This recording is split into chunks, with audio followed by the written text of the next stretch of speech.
We will continue the deliberation on the high-level program budget 2020-21 after the coffee break this morning. But we'll now first turn to Agenda 5B, implementation of roadmap to implement the 2030 Agenda for Sustainable Development, building on Health 2020, the European Policy Framework for Health and Well-being, and review of the Joint Monitoring Framework.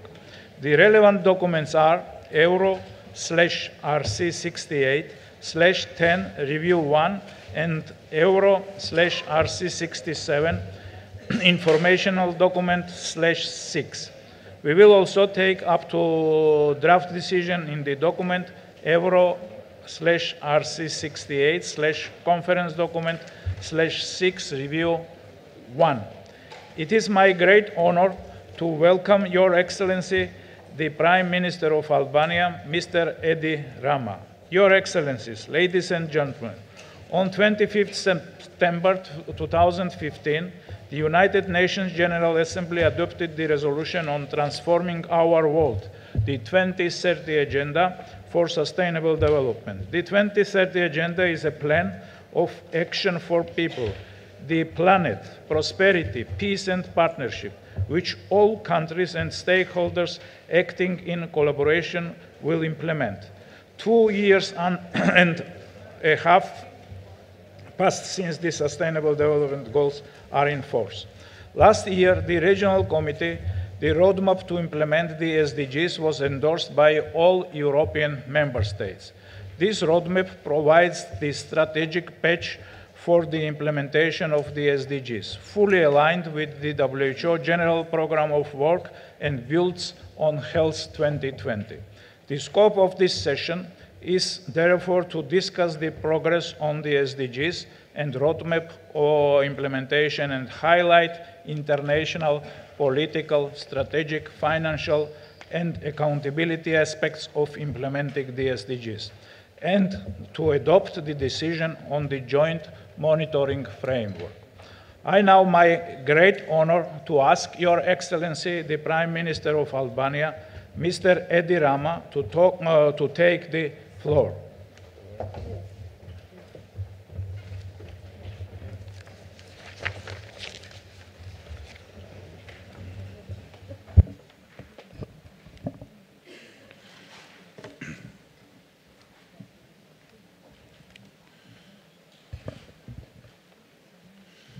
Honorable ladies and gentlemen, I would like to, first of all, warmly thank all of you for this opportunity and to thank our friend Zan for the invitation to speak today at the annual European Regional Committee for Europe, an invitation which I greatly appreciate because I strongly believe that the fight for human health is a fight for human dignity. An inspiring quote states, "Do what you can, where you are, with what you have." And this is exceptionally true for everyone, but first and foremost when leading a small nation like Albania. You all know health care is expensive. And over the years, we have tried to make the best out of the situation with very limited resources at our disposal. At times, it has been hard to deliver timely all the goals we have put to ourselves. As a matter of fact, WHO is renowned for its tendency to put each time the stakes even higher. However, it's a motive of pride for my government to have been singled out in the past for some important achievements in the healthcare sector. A time in which the Millennium Goals and the Agenda for Sustainable Development have helped our countries to reach unabated heights in the fight against poverty, social marginalizations, inequality, and universal health coverage. Yet, a report published just last week WHO's flagship publication, the European Health Report 2018, while welcoming an increase in life expectancy and reductions in premature mortality, warns that smoking, alcohol, obesity, social inequalities, and under-vaccination are hindering progress in some countries. In other words, progress between our countries is uneven. This is why I believe this meeting here in Rome is important, because we once again need to face with courage our shared challenges, learning from the best of our class.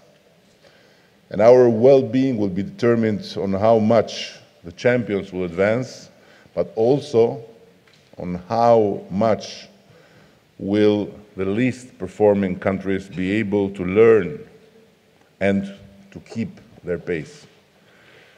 And please allow me to repeat the same concepts my friend and colleague, the Prime Minister of Greece, Alexis Tsipras, expressed in the last regional meeting in Budapest.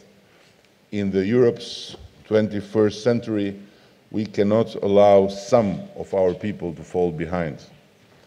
And the only sure lesson maybe, if we look behind the history of our great continent, is that every time someone has been left behind, it has dragged others down. It goes for people, it goes for nations. Thus, it's imperative to find new ways to expand the benefits of the progress we have witnessed in the last few decades. The new findings of 2018 European Health Report should develop into a cornerstone of our SDG implementation strategy and Health 2020, the European policy framework for health and well-being. As you may already know, we in Albania have a far-sighted vision for the development of our country. Accession to the European Union as an overarching priority with full political consensus and nationwide support, which lead us to become a strengthening democracy with a competitive, stable, and sustainable economy, and with guarantees of fundamental human rights and liberties. In this context, we have worked to integrate the Agenda 2030 with the EU integration as key processes that are mutually reinforcing. A multi-stakeholder high-level interministerial committee on the SDGs, chaired by the Deputy Prime Minister, was appointed in 2017 with a task to oversee the SDG achievement process. The committee comprises key government institutions as well as other stakeholders from the business community, civil society, academia, and international organizations. The Albanian Parliament has unanimously approved a resolution committing to the promotion, implementation, and monitoring of Agenda 2030 and the SDGs. For us, the goal of universal healthcare coverage is the lodestar of our health policy. Until a few years ago, 1/5 of our population, 600,000 uninsured citizens, were excluded from universal coverage and practically marginalized fully. Not anymore. Now, every Albanian citizen, insured or not, enjoys this right. WHO has applauded the introduction of free annual health checkups for people aged 35 to 70. The same goes with a visit to the family doctor, a free-of-charge service for anyone. Our smoke-free program has won wide acclaim from the WHO, which considers our energetic efforts as a linchpin in protecting public health from the smoke epidemic. Another, I believe, successful policy of our government was the abolishment of the so-called illness tax, the value-added tax of 10% regarding medications. Coupled with our new policies and drugs price negotiations, this had an immediate effect, reducing by 30% the drugs price. As the EU progress report has not failed to notice, Albania has kept pace of the EU countries by drafting and implementing new harmonized laws regarding medications, medical instruments, cosmetic products, medical emergencies, public health, food security, etc. All these reforms have drastically reduced the out-of-pocket expenses in the healthcare system from 57% of the total to 43%, and our goal is to cut to 35% by the end of our term, in the average of the OECD countries. One of the main obstacles in the last few years has been the inability to provide easy access to healthcare everywhere. This is changing as well. We still have the typical healthcare system of a developing country, still underfinanced despite constant improvement. We still lack essential digital skills necessary to open new horizons in the healthcare of 21st century, and we are very well aware that we must do more to extend at or near home healthcare access. However, learning from the past success stories of WHO, such as the containment of Ebola outbreak in Western Africa, just to name one, we can easily assume that money without proper knowledge and essential guidelines does not necessarily bring a change. This is why I believe that in crucial times we are living in, WHO needs to be more proactive to help our countries live up to their expectations. And what this organization can bring is exactly what is needed first and foremost beyond money: knowledge. One example of where we need to feel more of WHO's touch in our countries with regards to digital health. In the recent years, we have introduced a variety of e-health services in our healthcare, such as electronic prescription, electronic examination, etc. However, it is very clear the next decade belongs to digital health. This is a new experience in which WHO would guide and should guide our way. Another issue which concerns us all is the aging population, lower birth rates, increasing prevalence of non-contagious diseases or multi-morbidity. Considering that everywhere in the world, human resources in healthcare are never abundant, the WHO can play a greater role here as well by leading new comprehensive policies in our countries. To cut it short, as a strong believer in this organization, in WHO's power to inspire meaningful changes, I see a greater role for this organization in leading our way towards the future regarding health technology assessment, big data, digital health, and human resources. Ladies and gentlemen, as an old adage suggests, in order to change, we must be sick and tired of being sick and tired. It is often the case that great changes happen upon grave misfortunes. This should not happen anymore. In the 40th anniversary of the Alma-Ata Declaration, we must find a renewed inner drive to push towards universal health coverage as defined by the WHO. A health which is a state of complete physical, mental, and social being, and not merely the absence of disease or infirmity. The promotion of health is a fundamental human and social right.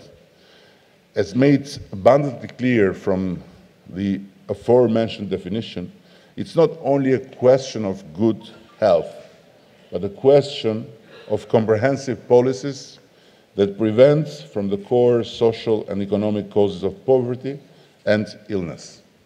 What we need is a clear understanding that protecting health and human dignity is not a privilege, but something which must be the most essential and ultimate concern of all our governments. And to wrap up my argument, please allow me to quote a colossal figure in UN's history, the former General Secretary Dag Hammarskjöld, a man who dedicated all his life and ultimately his death to peace and human dignity. Never measure the height of a mountain until you have reached the top. Then you will see how low it was. Thank you very much.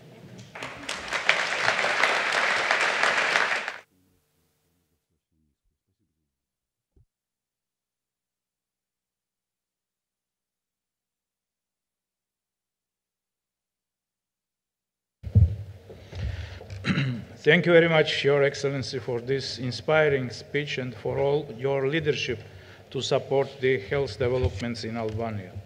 The Sustainable Development Agenda is about leaving no one behind.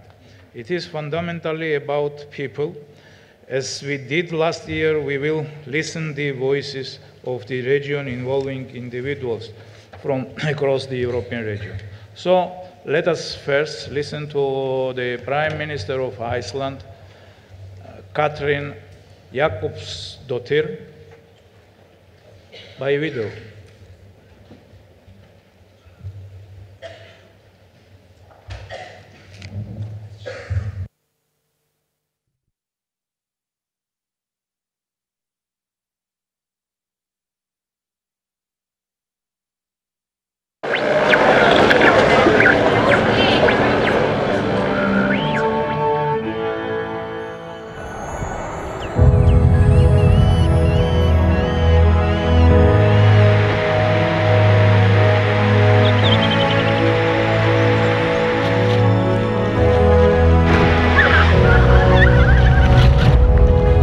Born in the 70s in Reykjavik, Iceland, and raised at a time, very political times in Iceland. For example, women's fight for liberation was in full force when I'm a kid.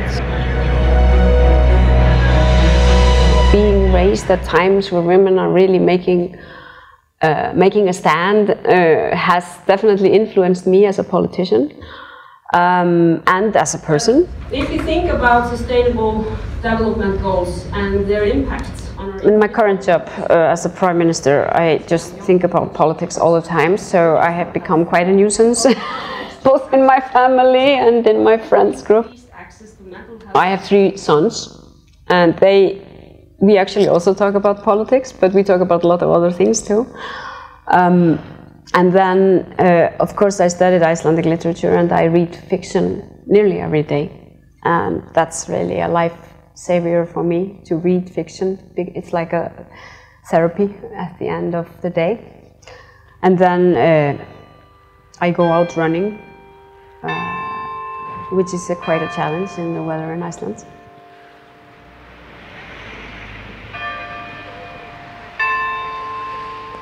The SDGs are really all about daily life. They are about the things you do, education, health, but also about how you consume, how you live, where you work, your environment. The challenge ahead of us when it comes to the SDGs is really how we can make that policy matter and how we can ensure that it's not only policy and not only something we talk about.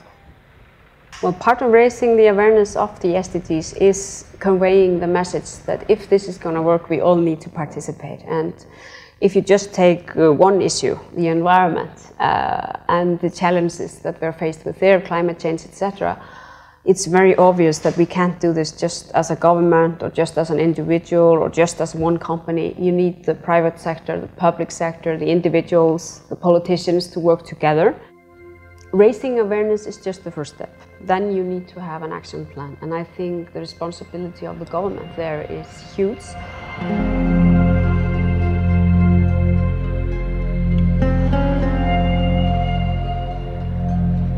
So, for example, we have now put forward an ambitious goal on becoming carbon neutral. This autumn we will present the plan on how we're going to get there. One of the first steps there will be making the ministries carbon neutral. So that's really how we can show accountability. That is to lead by example and showing concrete ways on how to reach the goals that we're setting forward in our policies. The SDGs are really something that we want to make part to interweave really in all our policy making in Iceland. And the fact is that now I think 80% of the population is living in a health promoting community, meaning that we're implementing health in all policy making in that community. When we're talking about health promoting communities, we're talking about communities that, for example, when they're organizing their cities or communities, they're trying to make making it more easy for people to walk or to use the bicycle than to use the car. They're ensuring the access to water. They're actually ensuring in their workplaces that there's healthy food in offer and not just something sweet with fast energy, for example.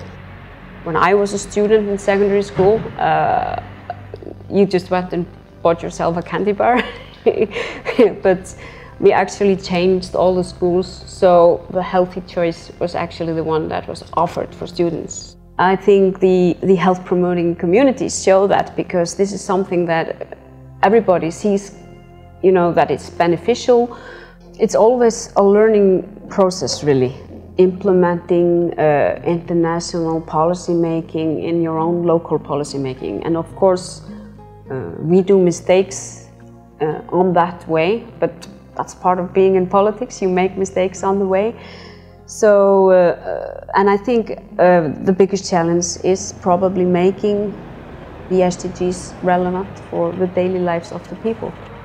So it's really about making that connection from some abstract policy making made in international organization abroad and putting them into your local context. And I think, of course, that's the role of the government and the Prime Ministry here in Iceland, is to make these goals relevant for the daily life of the normal Icelandic person.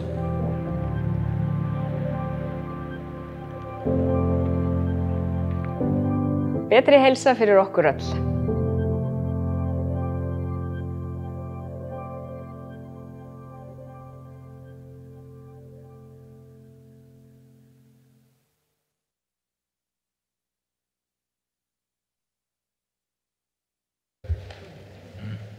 Thank you.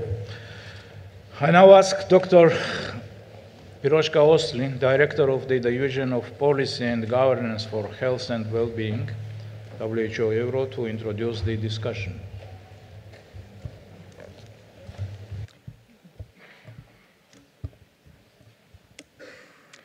Thank you. Your Excellencies, Honorable Ministers, ladies and gentlemen, health is at the center of sustainable development. The stakes are very high. We aim to build a healthier world for present and future generations, leaving no one behind. Now is the time to be ambitious. Over the last 26 years, important progress has been observed in all WHO European countries. Life expectancy at birth has increased, child and maternal mortality has been reduced, and we might even reach SDG target 3.4, which is reducing premature mortality from non-communicable diseases by 1/3, even before 2030. In 2016, the global burden of disease analysis showed that 8 WHO European countries were among the top 10 worldwide in making progress on 37 SDG health-related indicators. But progress is uneven. If we continue with business as usual, we will not reach some of the targets, such as reducing death and injuries from road traffic accidents by 2020. Rates of physical inactivity, alcohol and tobacco consumption, and obesity are not decreasing in many places. Gender stigma, violence, and sexual abuse are still far too common. The European roadmap endorsed by you last year, as well as Health 2020, endorsed in 2012, have provided us with a unique opportunity to build capacity to accelerate achieving the Sustainable Development Goals. Both endorsements are aligned with the new 13th Global Programme of Work. The roadmap aims to achieve the health targets through 5 strategic directions and 4 enablers. While we observe progress on several fronts, more work is needed to deliver on the promise of universal health coverage, primary health care, public health, reducing out-of-pocket payment, and addressing the social, economic, environmental, cultural, and commercial determinants of health.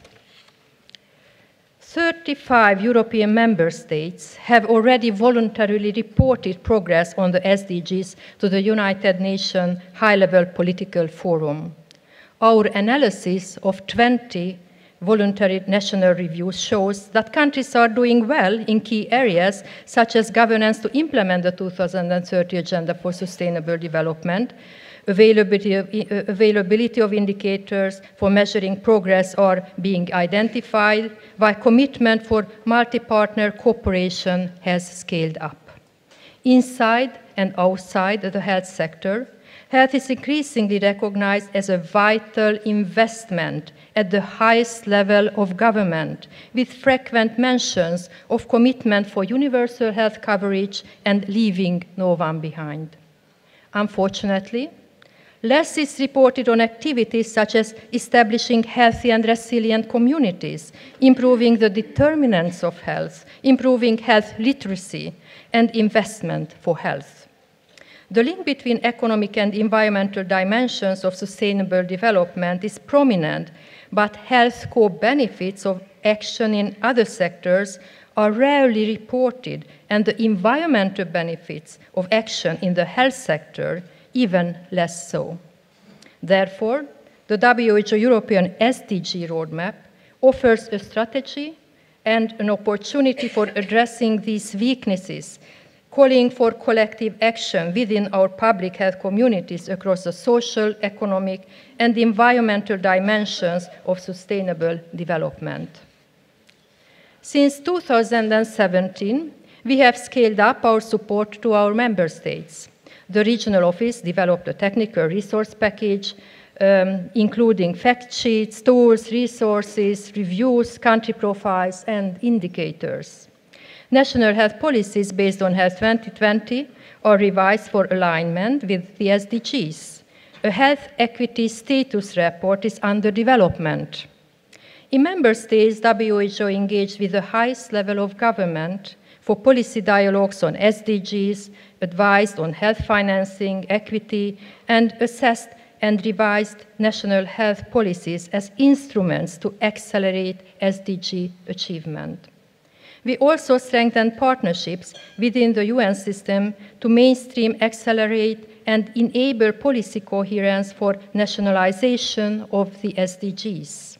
25 agencies are working together in the issue-based coalition on health, a multi-partner effort coordinated by our regional office under the UN Regional Coordination Mechanism for Europe and Central Asia. This collaboration is exemplary and crucial in providing targeted and coordinated country-level support. Joint activities of the coalition focused on child and adolescent health, procurement of medicines, a joint position paper on HIV, TB, and hepatitis, and intensified capacity building on migration and health. Other highlights include the integration of the SDG roadmap strategic directions into the Copenhagen Consensus of Mayors, the Southeast European Health Network cooperation strategy, and the small country and the Region for Health Network activities. Next year, we are asked to report on the implementation of the SDG roadmap. We would like to streamline this reporting around assessing the progress on achieving the health targets, implementation of the roadmap in countries, and other region-wide initiatives. In our future work, we will need to consider an increasing range of development, such as the Global Action Plan to implement the SDG 3. More efforts are required to support member states in developing roadmaps for SDG implementation, while identifying financial mechanisms to implement them, as well as building capacity in the health workforce on the SDGs. We will invite our partners, including UN agencies, parliamentarians, and civil society, to learn more about health, to mainstream health in all goals, and to identify accelerators that promote health and rapid progress towards a sustainable development. Ladies and gentlemen, we are looking forward to continue working with all of you. And finally, I would like to thank my colleague, Dr. Bettina Melle, for coordinating this very important, very complex task in the regional office and for co-authoring this presentation. Thank you very much.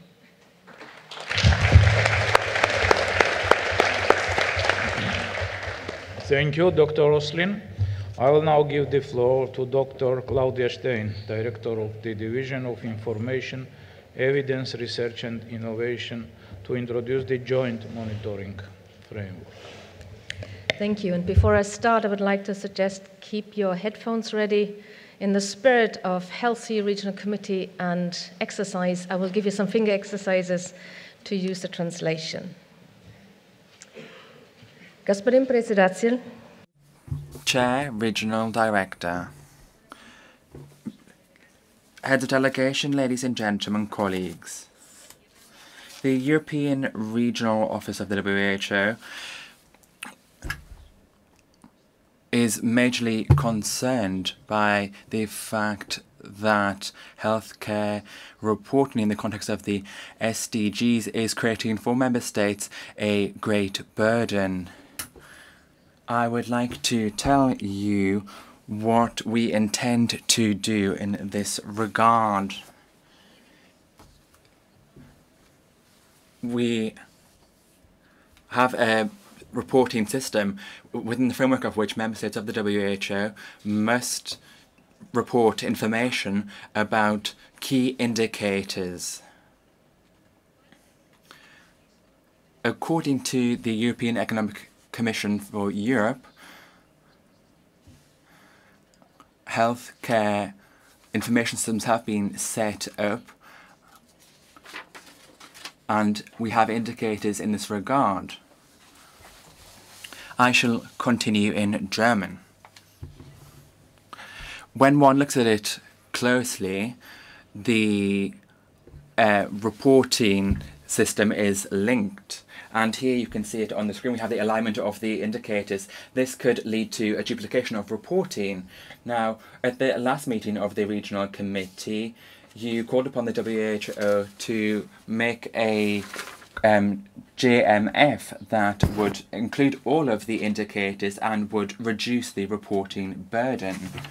With support by all of the expert groups across the countries, which enjoyed support from the Austrian Ministry for Health and the presidency of Malta, and also the reporter from Iceland, the OECD, and indeed all of the WHO European departments, indicators were developed for the JMF. They were based on criteria that the groups agreed upon and which are present in the report. In total, the groups put forward a number of indicators. Now, here you can see them on the left-hand side, and you can see how they've been divided up, and you can see the linkage between the different indicators. And here you can see that we cover all of the health areas on the right-hand side. That was a very conscious decision. It was a good decision because we know that there's a great deal of overlap between the General Programme of Work, GPW 13. Now, the framework was put forward for consultations online for the member states, and we had very positive feedback. I shall now continue in French. We gather the information from the on the framework in electronic format, and we have put all of this information on the European Health Information Gateway. This will enable us to reduce the amount of information that is available. It will reduce the burden. However, we do not want to deter member states from communicating comprehensive information to us for the other frameworks. In order to prevent any duplication of efforts, we will therefore delete any forms for indicators for which you've already communicated us information for. Therefore, we have come a very long way indeed with discussions, with expert interventions, and with consultations by all of the actors involved. If the decision to adopt this JMF is indeed taken today, it will be the first time, the very first time, that a JMF is adopted within the WHO. We hope that the Member States will appreciate the value of this framework, and therefore we look forward to hearing from you. I thank you for your kind attention, and at the end of my statement, I should like to thank you very much indeed, Chair.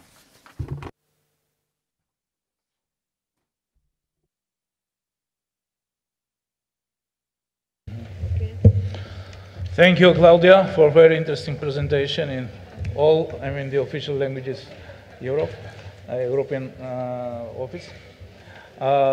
Once again, the Prime Minister of Albania is leaving, and once again we'd like to express our cordial thanks, Your Excellency.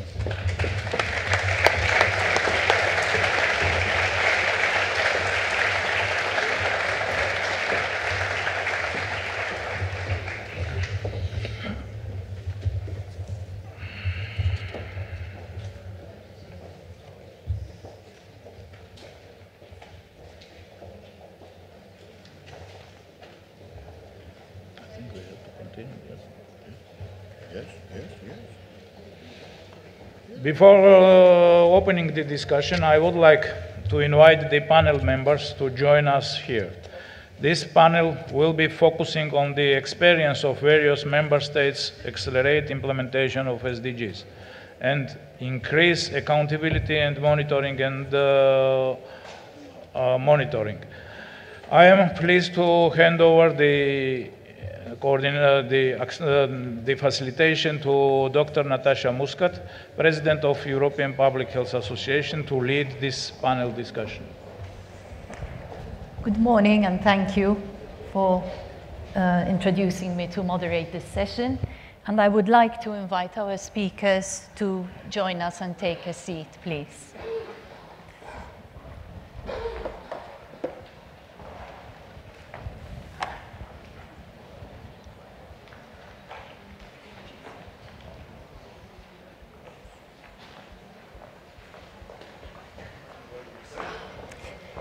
Anywhere. Yeah, just leave this for the minister from Germany because she has to leave. Do you want to? Do you want to? Yeah.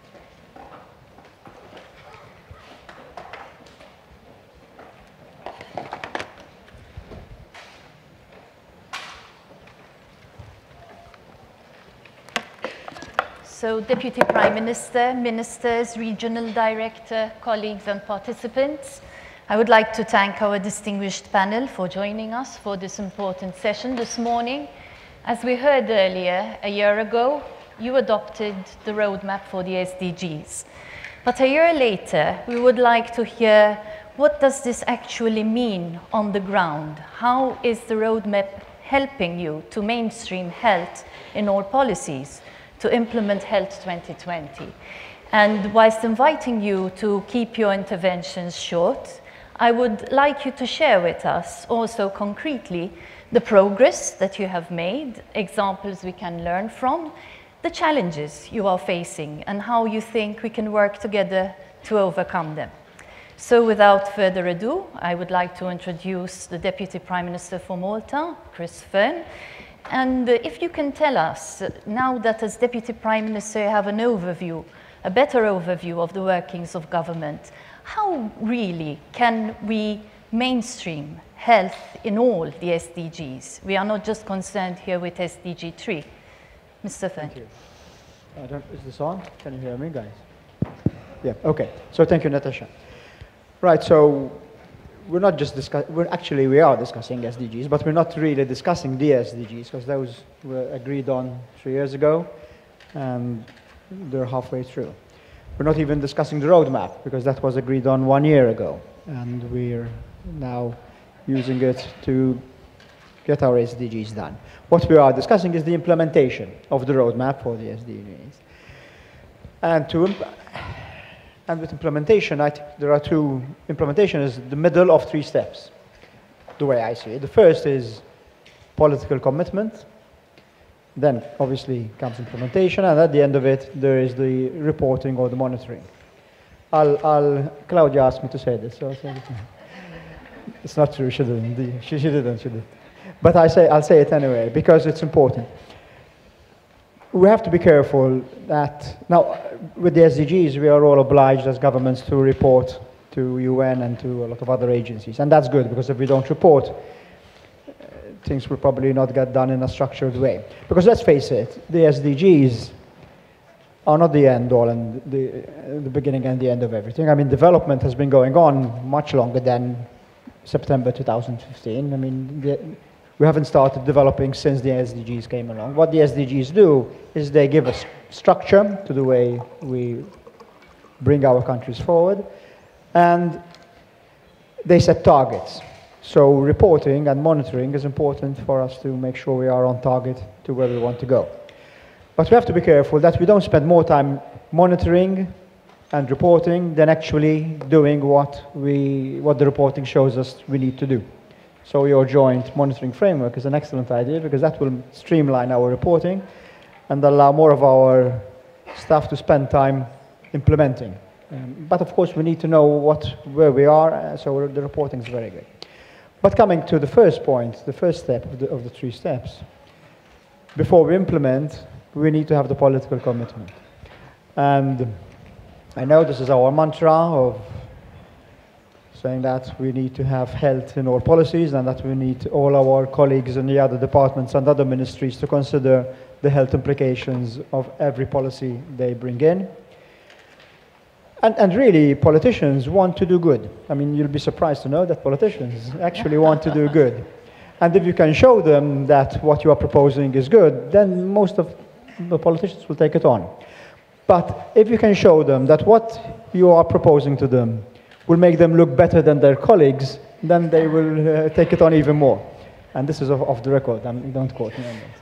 But if you can, so you see, we tend to have this mantra of trying to convince our colleagues that what they do is good for health, which will make us look better as health ministers. But if we can show them that what we are doing in health, or what they do with us in health, is good for their ministry, for their sector, then I think they will buy in even more.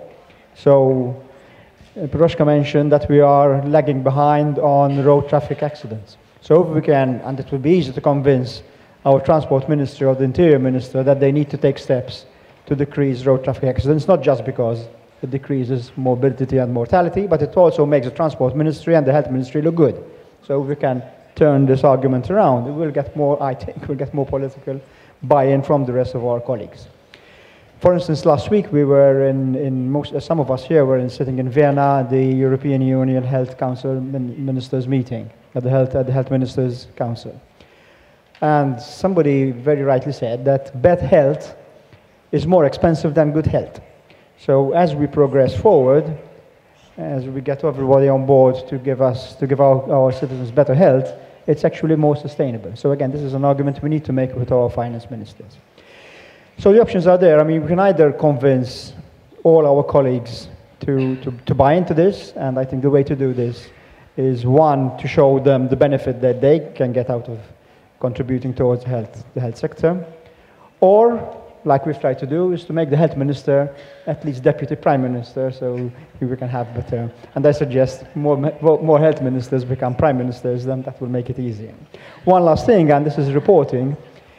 You see, politicians want to do good, but they also want to be popular and they want to be re-elected. And results may make you popular, but also good publicity and the lack of bad publicity will make you popular. So having the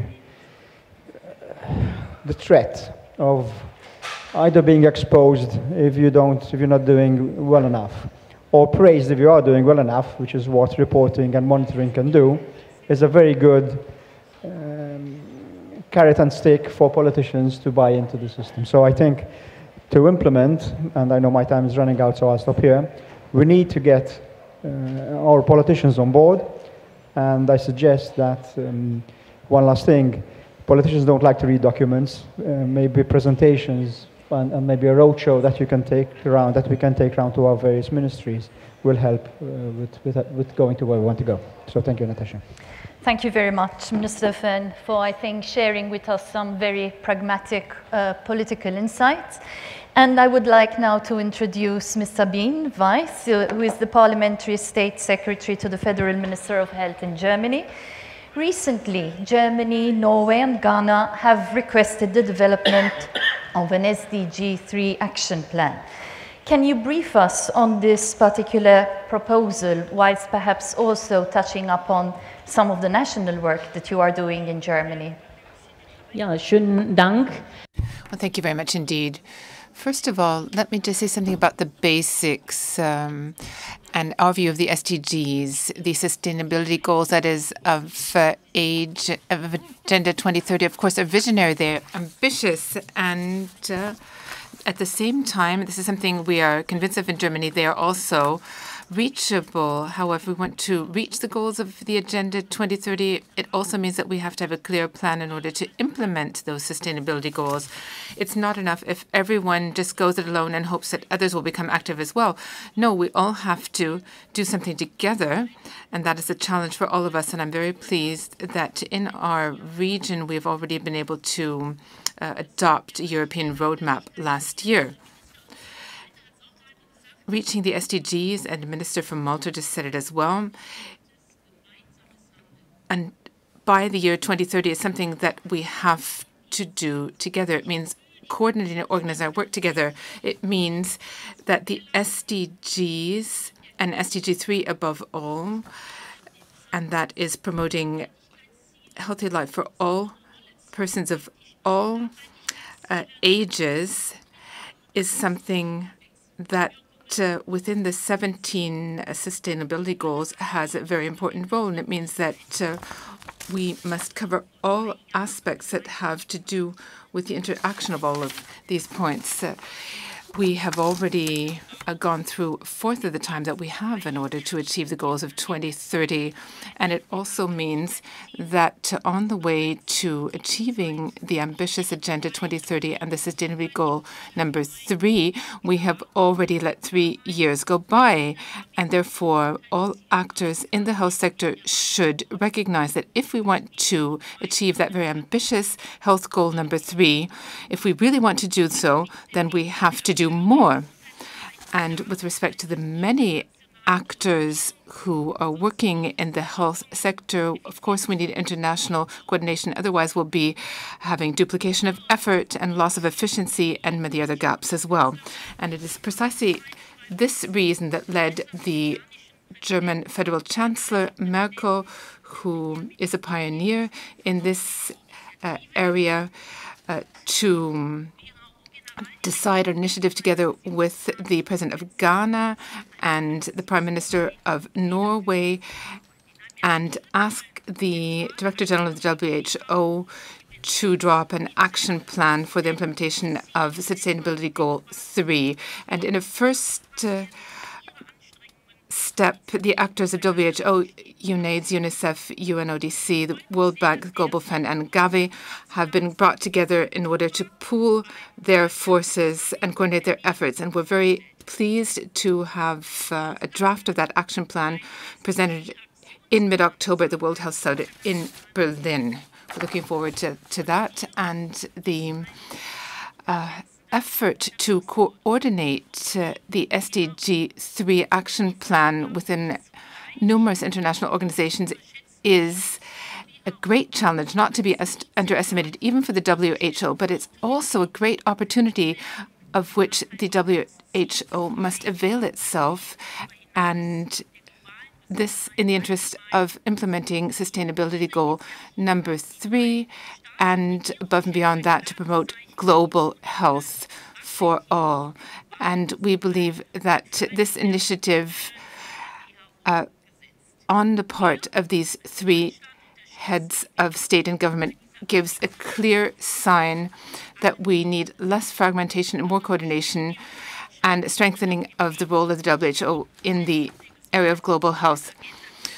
Therefore, we support the WHO with this ambitious goal on all levels, and we promise to do our own part since we're not expecting WHO to do everything for us. Obviously, we want to make our own contribution. Implementation of health-related sustainability goals is of the highest priority for Germany, and I'd like to give you an example of two current processes that show exactly why. First, at the end of October, the Committee of the Federal Government for the Implementation of the Sustainability Strategy will be meeting on the level of state secretaries, and this means that all ministries will be accepting the invitation of the Federal Chancellery in order to do just that, implement these goals in the framework of Agenda 2030. And secondly, Germany is taking on a very responsible and active role in global health and the implementation of health-related sustainability goals. And it's against this background that the interministerial strategy, which is being implemented overall in Germany, is to be seen.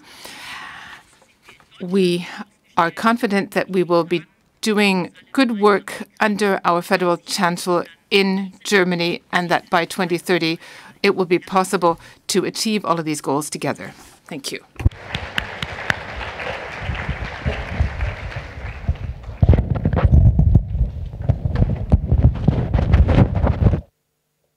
Very much, Dr. Weiss.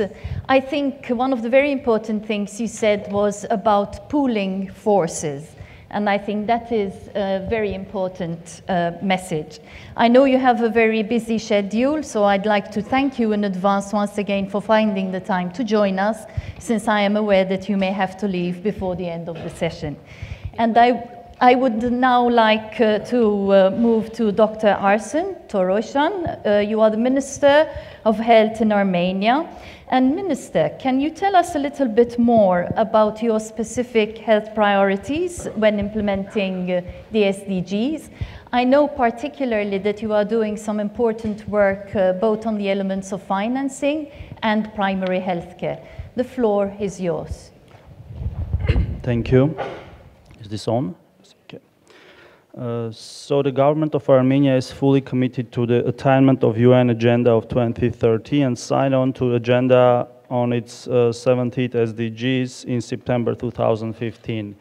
In 2017, the government started with the nationalization process, the integration of SDGs into the national strategic framework, and the establishment of the system of reporting and assessing progress.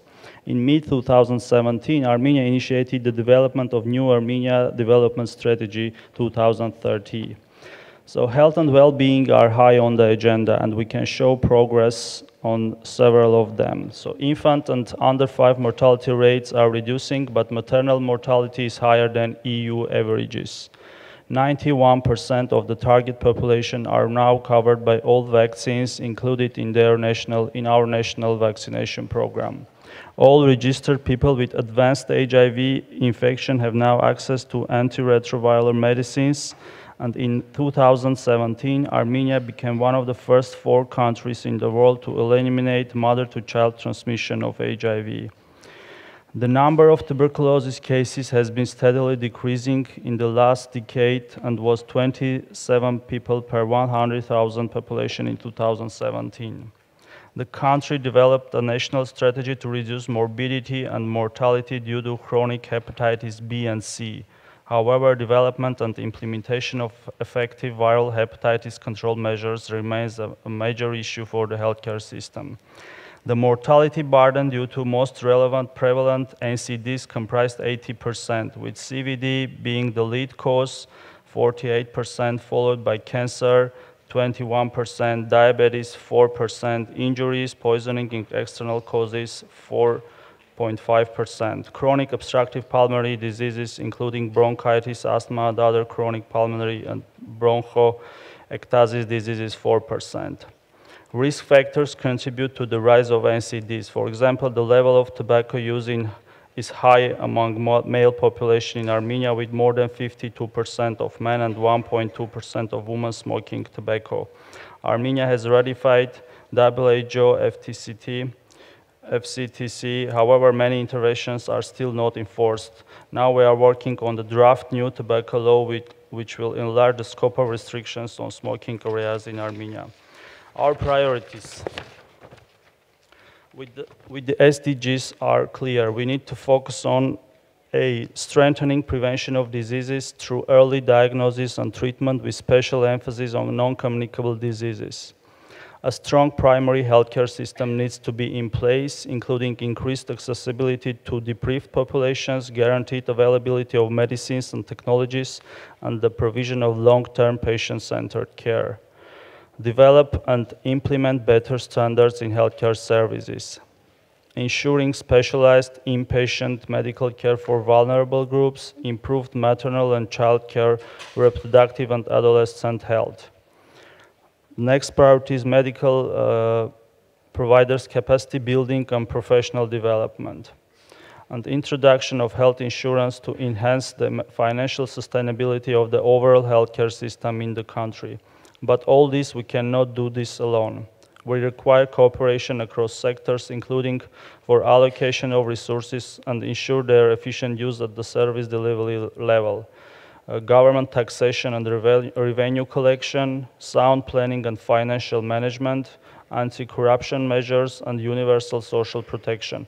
And let me conclude here that I think very much of the WHO support and the SDG roadmap in particular highlights the need for strengthened primary care, continuous, comprehensive, coordinated, community-oriented, people-centered, safe, timely, effective, and efficient primary care system combined with financial protection by universal coverage seems to be the gold pathway to reach the Sustainable Development Goals and health for all.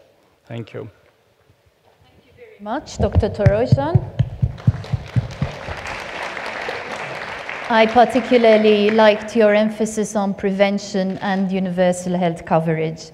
And I would like now to invite Dr. Aniko Nagy, who is the Minister of State for Health in the Ministry of Human Capacities in Hungary. And I know that Hungary is, in terms of the SDGs, also now focusing on equity. And I would like you to share your thoughts with us this morning on this. The floor is yours. Thank you. Honorable ministers and delegates, I am extremely pleased to tell you that concerning SDGs implementation, Hungary has been active both at international level by co-chairing the opening working group, which lead to the development of Agenda 2030, and at the national level we are also advancing.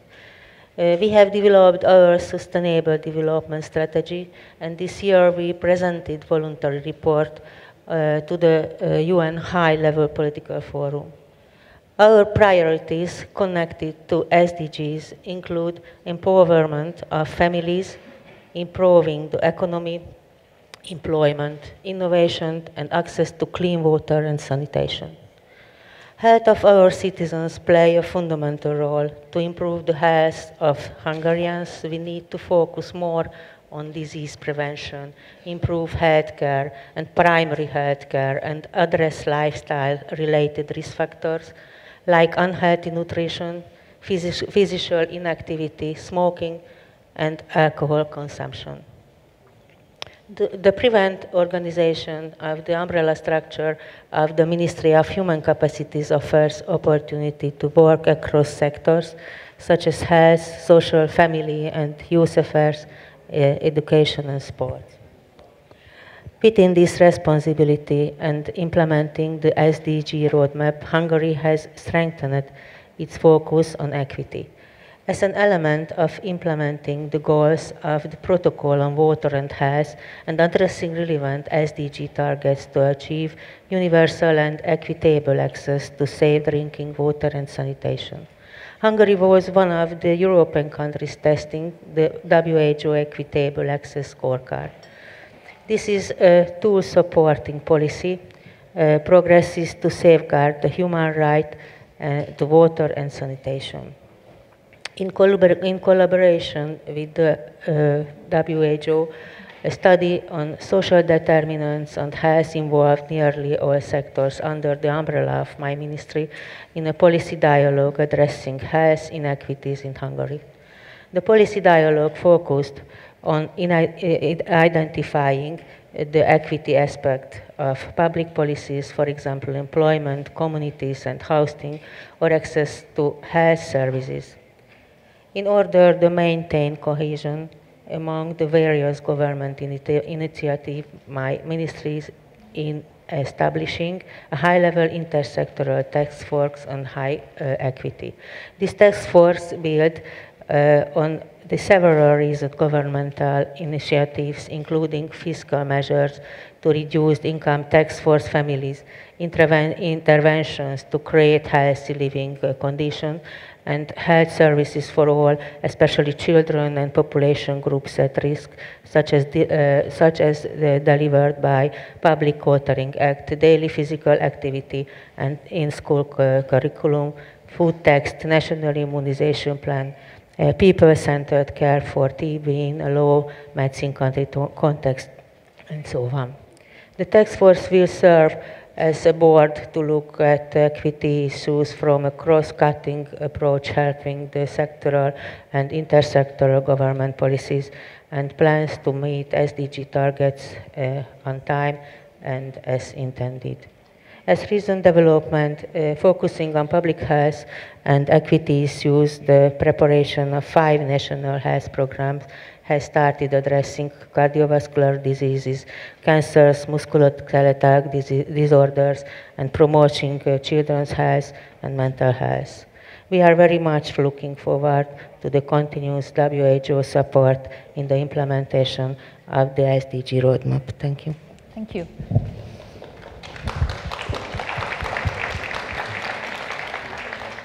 Thank you, Dr. Najib, particularly for highlighting the importance of the social determinants of health and also for mentioning children. I think we appreciate that whenever we are carrying out actions in the area of equity, children remain an important focus.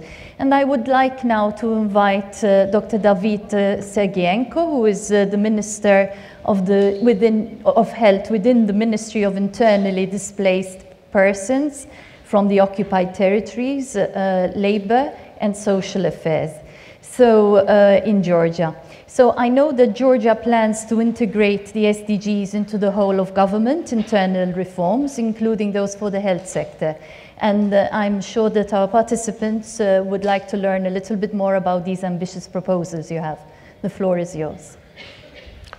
Thank you very much. From very beginning, with your permission, I wanted to very briefly describe the matter of SDGs, even they has been adopted in 2015, but matter of SDG is to integrate many factors into the one rate that could be measured and could be monitored and gives clear picture about current processes that could be thousands. It's like a heart rate that being generated, this rate by dozens of factors, but measuring rate gives to you information about that same dozen factors. This is very important to catch an idea that why we are monitoring these SDGs, because of statistics or because of this gives to us some point of view where to go and what to do. As I mentioned, the main matter of SDGs is integration. It integrates several or in some cases many factors into the one measurable. Our approach, governments of Georgia's approach was the same, announcing in 2012 priority of healthcare. We took universal healthcare as integrated vehicle to improve all directions, including main SDGs, including main statistics, and including basement of healthcare, which is quality, access, and cost. So this is kind of anatomy of SDGs, and in general, of course. In case of Georgia, I have to underline that Georgia, unfortunately, yet is low mid-income country, and for us in 2013, when universal healthcare has been launched, it was a very ambitious challenge to tackle, to even think for low mid-income country to switch to this system. And I have to take one more time's opportunity and to say thanks to WHO because of their tremendous support. Without this support, we really couldn't tackle this.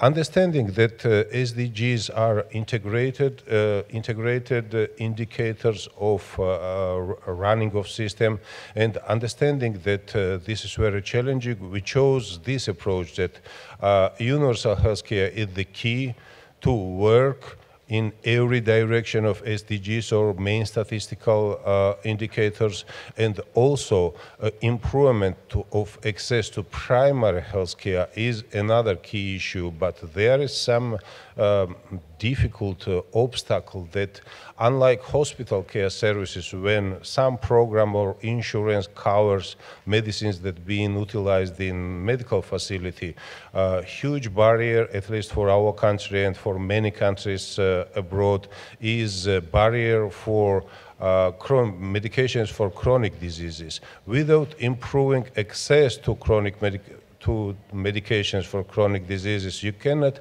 influence primary healthcare.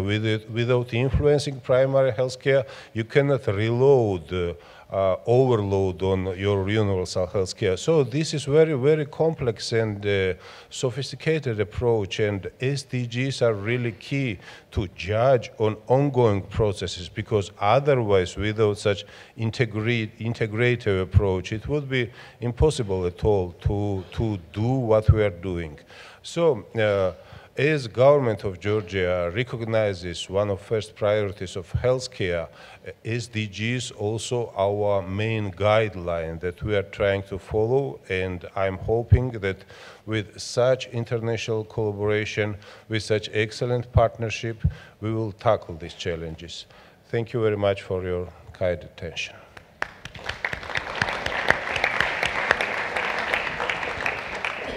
Thank you, Dr. Sergeyenko, particularly, I think, for illustrating the complexity and the needs to put building blocks in place, universal health coverage, medicines for chronic diseases, primary care. I think that's really important. And I now turn to Dr. Corina Pop, who is the State Secretary of the Ministry of Health in Romania.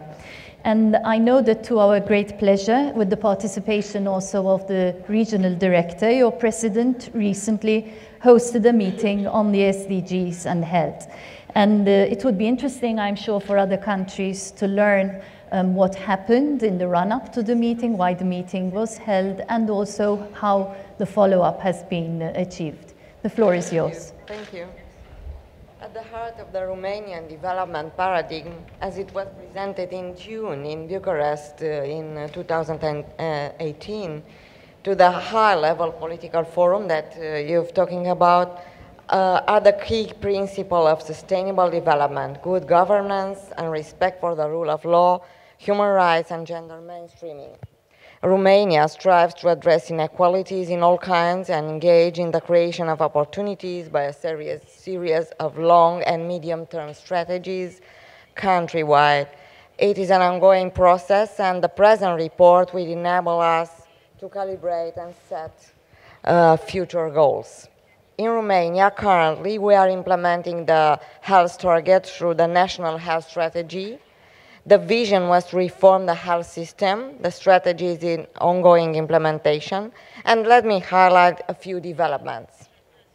We are improving the health infrastructure by building 139 community centers with integrated services, medical and health services, rehabilitation or building over 100 outpatient clinics like ambulatories, and also building 3 modern regional hospitals by financing by European Commission and also national funds, and also 35 emergency departments. The second, improving efficiency of the health system by developing a new package of legislation, health law, and by implementing master plans for restructuring the health services in the 3 regions that the hospital will be built. Building capacity and equality in medical practices through wide programs of continuous medical training and through developing national guidelines and protocols for main NCDs, but also for hepatitis, tuberculosis, cardiovascular diseases. One essential aspect are the strategies for retention of health workforce in Romania by substantially increasing of salaries. Increasing the universal free access to basic medical services by developing integrated medico-social models of care for vulnerable groups in remote, especially in remote communities, and scale up the effective models in the most underserved communities. Ensuring equitable and free access to prevention, early diagnosis and treatment for most burdening diseases by organizing extensive screening programs for cervical, breast and colorectal cancer, cardiovascular diseases and diabetes, hepatitis, tuberculosis and mother and child health. Improving access to new drugs, to new medicine under the social health insurance packages. Also, currently planning to improve the e-health tools to develop national registers for main NCDs and also contagious diseases, and to improve the health information system and the health evidence used for policy planning. There are numerous gaps. Most effort is still needed in improving vaccination coverage in children, which is still a problem in Romania, improving access to mental health services, ensuring the sustainability of the screening programs, improving health financing and retention of health workforces, which is still a problem in our country, increasing public health capacity, early warning and management of national and global risk, and more intersectorial collaboration is needed, especially on those targets which overpass the accountability of the Ministry of Health, such as traffic deaths, equity, and environmental targets. Let me conclude by saying we need to accelerate progress if we want to reach the SDG targets. More commitment and focus are needed from all the sectors in achieving health in all policies. Continuing what we are doing is essential. Better monitoring and evaluation of the health intervention, increasing use of evidence in policy planning, and persuasion of implementation of the national health strategy could bring important added value in achieving better health for all. Thank you. Thank you. Thank you, Dr. Pop. I think it's very heartening also to hear that European funds are being directed for investment in the health sector, but obviously that is not enough. The health workforce plays a critical role, and thank you for highlighting that. And now our last speaker for this session is Dr. Valery Malashko, Minister of Health in Belarus. And I know that Belarus has been very proactive in adopting the joint monitoring framework, which Claudia introduced earlier this morning, as a national common set of indicators, even though you are already reporting very widely on most of the SDG indicators in general. So perhaps you can tell us about this experience of implementing the JMF and how you think it is helping you with the implementation of the SDG roadmap. The floor is yours. Ladies and gentlemen, colleagues, Belarus has achieved a great deal of progress in terms of sustainable development since gaining independence. Our main achievements are achieving 100% access for citizens to medical care. Today, we are improving our financial sector for health, and we are increasing the role of the primary health chain. We are developing public and private partnerships, and we're developing technology. We're trying to ensure that no one is left behind. Belarus is fully committed to the implementation of the SDGs, and this is set forth in a decree of the President of Belarus. We have put in place health architecture at a state level. We have created a Sustainable Development Council. We have a national coordinating committee for the SDGs. The Ministry of Health has adopted a number of indicators that will be controlled with the help of various national indicators. The ministry has done a great deal to identify potential risks and to develop recommendations to achieve the SDGs. The Ministry has a roadmap which defines the platforms that will be used to achieve the SDGs in Belarus. The first platform is the transit to inclusive growth. Here, our goal is to ensure that all the stratas of the population have access to healthcare, regardless of where they live, regardless of their social status, their confession, and so on. We're trying to target socially vulnerable groups in particular. We have created. We have undertaken efforts to make our health system more competitive, and we're also developing e-health as well. We have a platform that is geared towards future generations, and this platform highlights the efforts Belarus has undertaken to reduce infantile mortality and child mortality. Now, this platform also seeks to target young people and adolescents. The Republic of Belarus has taken a number of measures to improve the health of young people. We have reproductive and sexual health services, and we also raise awareness with regard to sexual health. We also work with people with disabilities. Now, the third platform entails gender equality in the field of healthcare. Today, within our health system, we are facing a number of challenges. The high death rate among men of working age is particularly high.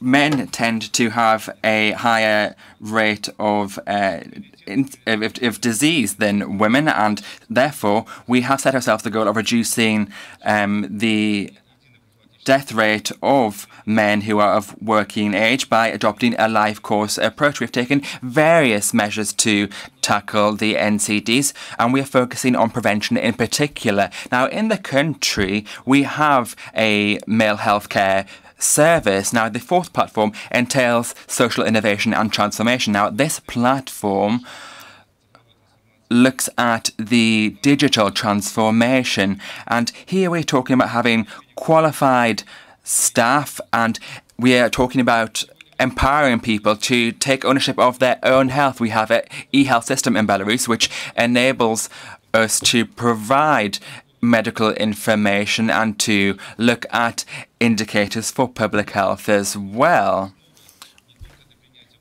This will be used as a way to make decisions with regard to public health. It will also allow us to carry out monitoring with regard to the implementation of the SDGs in a timely fashion. Belarus already has already done a great deal to achieve the SDGs with regard to monitoring. We are certain that the JMF has a great significance when it comes to helping states to prepare reports and in order to allow countries to analyse their attainments with regard to the SDGs. I thank you very much. Thank you very much, Dr. Malashko, also for highlighting the importance of men's health.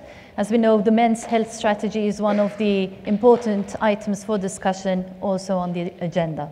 So, dear panelists, thank you very much for your contributions, and thank you for sticking to time, which is very much appreciated.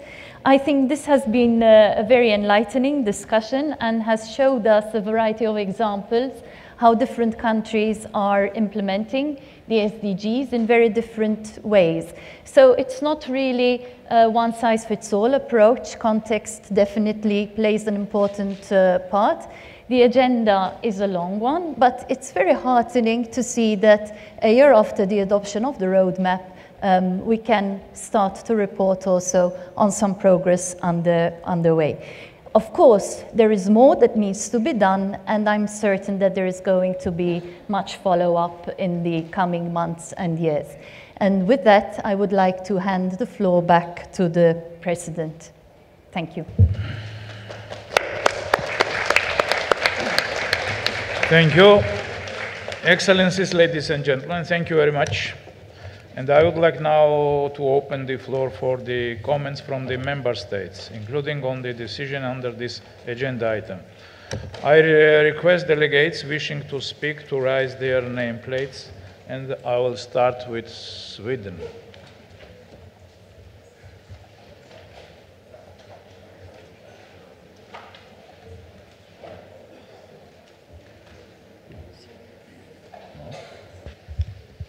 Thank you very much, Chair. Since I represent a country that has loads of register-based data and statistics, I would like to say something on measuring and assessing progress when it comes to Agenda 2030. The review of the joint monitoring framework is an important issue for Sweden. It helps us to measure coherently, and like Malta said earlier in the panel, there is an urge to be better than your colleague and your last performance, and I think that that urge can be a driver for improvement. It is the government's ambition in Sweden that we will be a leader in implementing the 2030 agenda, both at home and through contributing to its global implementation. We are currently performing a second comprehensive analysis of the 2030 agenda to map national statistical sources to all goals and to decide also on national indicators to complement the global indicators. We are also doing a study to see whether government agencies should submit sustainability reports to the government, and we have decided to perform national follow-ups every year on how Sweden is implementing the goals and how we are progressing. And we will also make that report public. With help of these reports, we hope to detect challenges regarding implementation. No one should be left behind. But as Dr. Piroska-Östlin mentioned earlier, the progress is uneven between countries and within countries. And we see that the stubborn inequalities in our society presents difficulties in reporting on indicators on a general level. Measuring development in hard-to-reach vulnerable groups is a challenge. Measuring equity is also a challenge, despite having access to an abundance of statistical sources. The ability to analyze the results will be important, understanding the results, explaining the causes behind them, and putting effective policies and interventions in place. That is the key to achieve the SDGs. And this is, of course, challenges, but Agenda 2030 requires member states to bring sectors together and analyze complex issues in new ways in order to detect our way forward. Thank you. Thank you, Sweden. I would like to ask delegate of Russian Federation, followed by delegate of Turkey.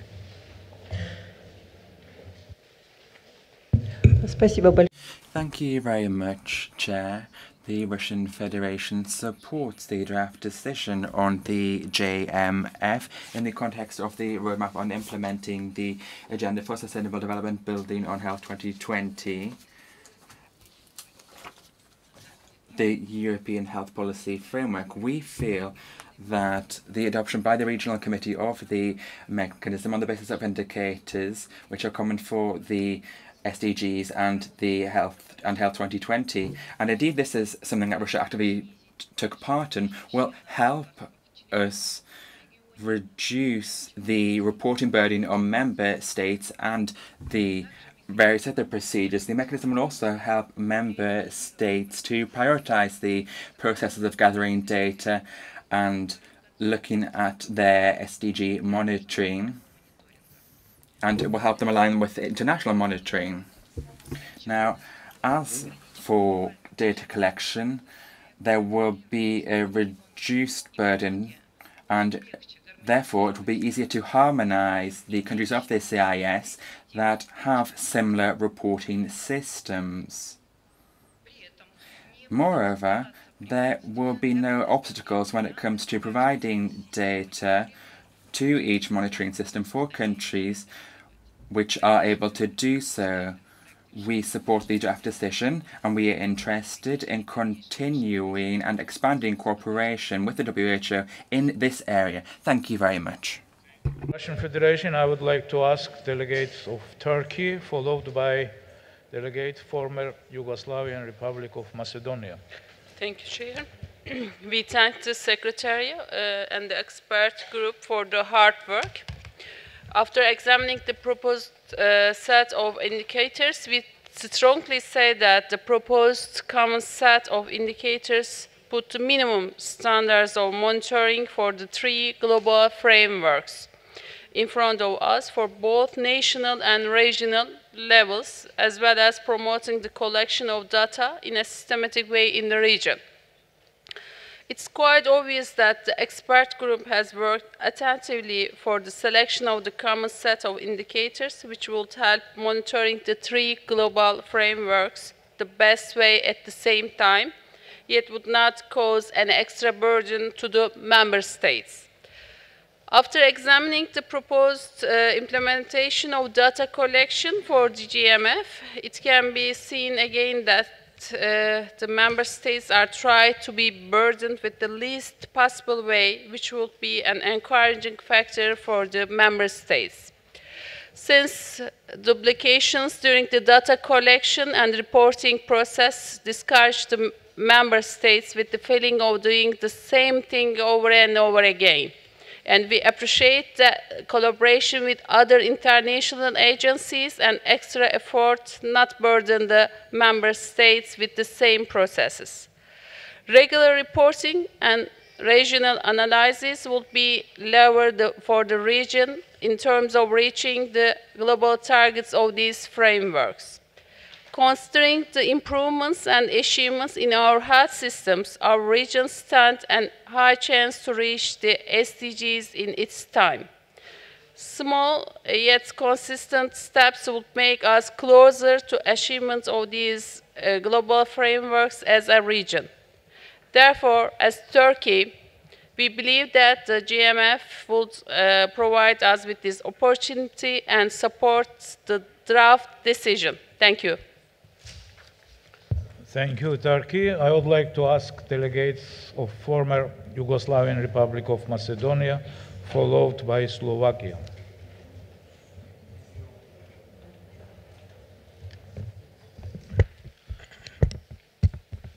Thank you.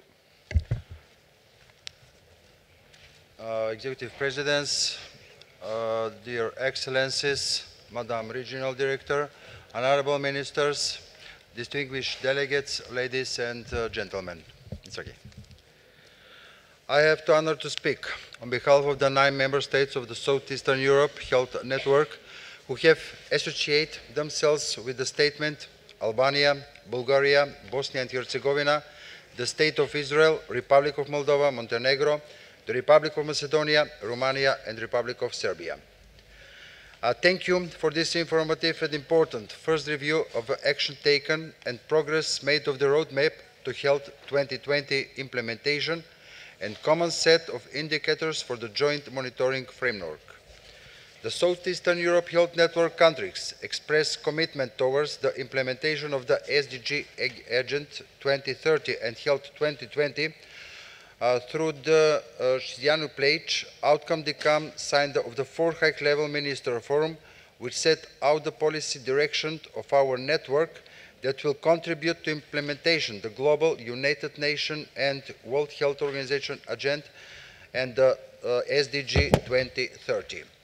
In relation to this, I would like to highlight the sub-regional cooperation strategy signed between Southeastern Europe Health Network Secretariat and World Health Organization Regional Office for Europe for the period 2018-2023 and its accompanying action plan that detailed specific action during the upcoming period and facilitate the implementation process of the Știanu Pledge.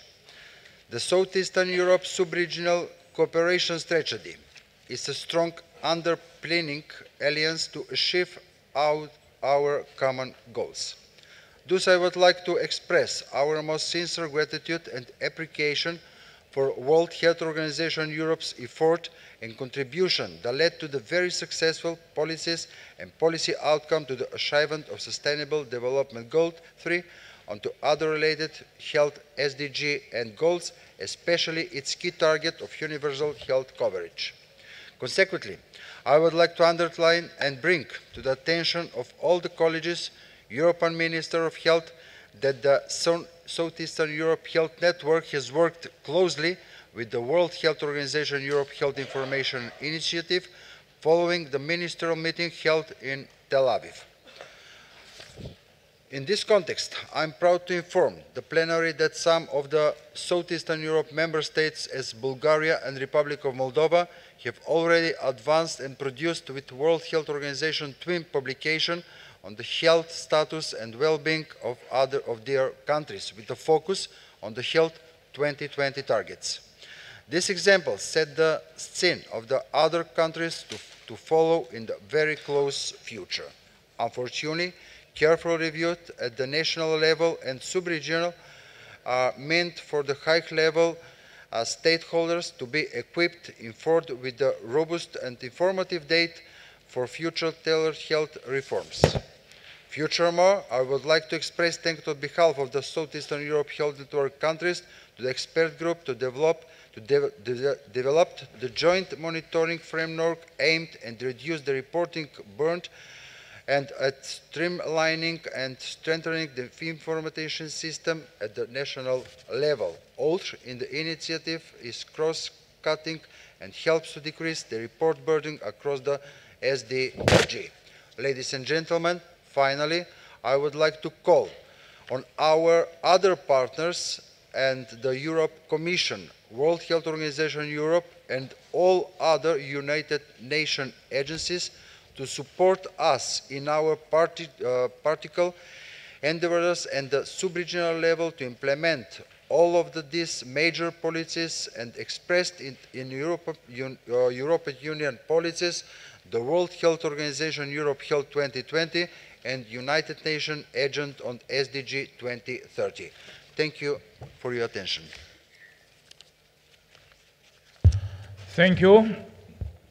And I would like to ask the delegate of Slovakia, followed by delegate of Poland, and if possible, as we have quite a long list of the member states, and then after as well the observers, if possible to limit the statement by 1.5 to 2 minutes as maximum. Thank you. A statement to be delivered on behalf of Visegrad countries. The Visegrad countries see the importance of stepping up health information cooperation and coordination among member states to streamline timely achievement of SDGs, particularly in 5 strategic directions. We perceive positively efforts to expand the European Health Information Initiative and its gateway reporting with the direct accessibility of data to the Global Health Observatory, which we believe will contribute to the harmonization of health information in the European region. We support also the endeavors trying to grasp and measure health literature and cultural aspects of health as important determinants, specifically regarding marginalized groups of population. The Visegrad countries strongly support the European Health Information Initiative works to harmonize health information across the region and enhance evidence-informed policy making. All member states should become part of this effort. First outcomes of this initiative have already started to be recognized, given that health information and evidence becomes to be more available and useful for the health information systems and capacities strengthening in countries. We welcome development of the joint monitoring framework as an important tool in the way forward. We join the views that while the important phase of JMF process has been completed, further steps should follow. The in-depth analysis of indicators will help to identify better the possible coherence gaps. Therefore, we would like to propose to take the work on health indicators to the next level and enhance the existing set of indicators, taking into account developments and progress in accessibility and collection of data in WHO Euro countries, as well as possibility to support this way the further unification of approaches to UHS and the link to unified collection of data and indicators. The European Health Information Initiative would be an ideal platform for this work. In our view, this would further support a reduction in the reporting burden. In conclusion, the Visegrad countries are pleased to support JMF adoption and at the same time propose the next steps to follow towards further unification and effectiveness of JMF reporting. Thank you. Thank you. I would like to ask delegates of Poland, followed by Republic of Moldova. Thank you, Mr. President, Madam Regional Director, colleagues. Poland would like to thank for the progress report on indicators for health 2020 targets and the briefing note on the expert group deliberations and recommended common set of indicators for a joint monitoring framework. As already mentioned in the statement made by Slovakia on behalf of the Visegrad Group countries, we very much appreciate the elaboration of the joint monitoring framework, which bases on indicators and data already reported. It will facilitate and improve monitoring process and progress assessment of Health 2020, SDGs, and prevention and control plan for non-communicable diseases. Poland strongly supports focus on qualitative approaches from a variety of academic disciplines, which will significantly contribute to gathering and interpreting well-being data. Please allow us to make some comments and suggestions as regards common set of indicators for consideration of the expert group in the future. Firstly, we would suggest adding detailed information on primary data sources and counting algorithms to each of the indicators. Secondly, taking into account significant differences between countries, we considered that the calculation of the life satisfaction indicator for the entire region could be misleading. It would be more useful to calculate the indicator for individual countries. And thirdly, when it comes to monitoring of the income situation of households, it would be advisable to include two measures in the JMF, Gini coefficient, as well as the relative poverty rate. And we would like to propose to calculate relative poverty rate taking into account the threshold 60% of the median income as the most frequently used in international comparison within the region, including Europe 2020 strategy as well as other EU strategies. Thank you. Thank you, Poland. The Republic of Moldova, followed by San Marino. Thank you, Mr. Chair. Dear Regional Director, dear colleagues, honorable ministers, ladies and gentlemen, dear colleagues. The health and well-being of population are key drivers of prosperity and sustainability, economic and social development. Therefore, the European Strategy Health 2020 and Sustainable Development Goals are excellent overall strategic framework to position health high on the development agenda by identifying and operationalizing population health improvement and equity as top priorities in the national development policies and strategies. Health 2020 as well 2030 Agenda for Sustainable Development both introduced a new way of thinking involving better governance, cross-sector approach, health system strengthening, public health perspective, building resilient communities, addressing inequalities and making sure that no one is left behind. This requires political commitment, sustainable funding, robust surveillance, lasting cooperation, partnership, and as we affirm today, monitoring and evaluation tools. The Republic of Moldova is fully committed to transpose the SDG agenda into its national development policy, strategies, and action plan. There is work on progress to nationalize and localize SDGs, and the support provided by the UN in general and by WHO in health-related area and development partners has been critical to the end. Health is a cornerstone of one of the priority areas in the new UN Development Assistance Framework 2018-2022 with direct links to specific SDGs and targets.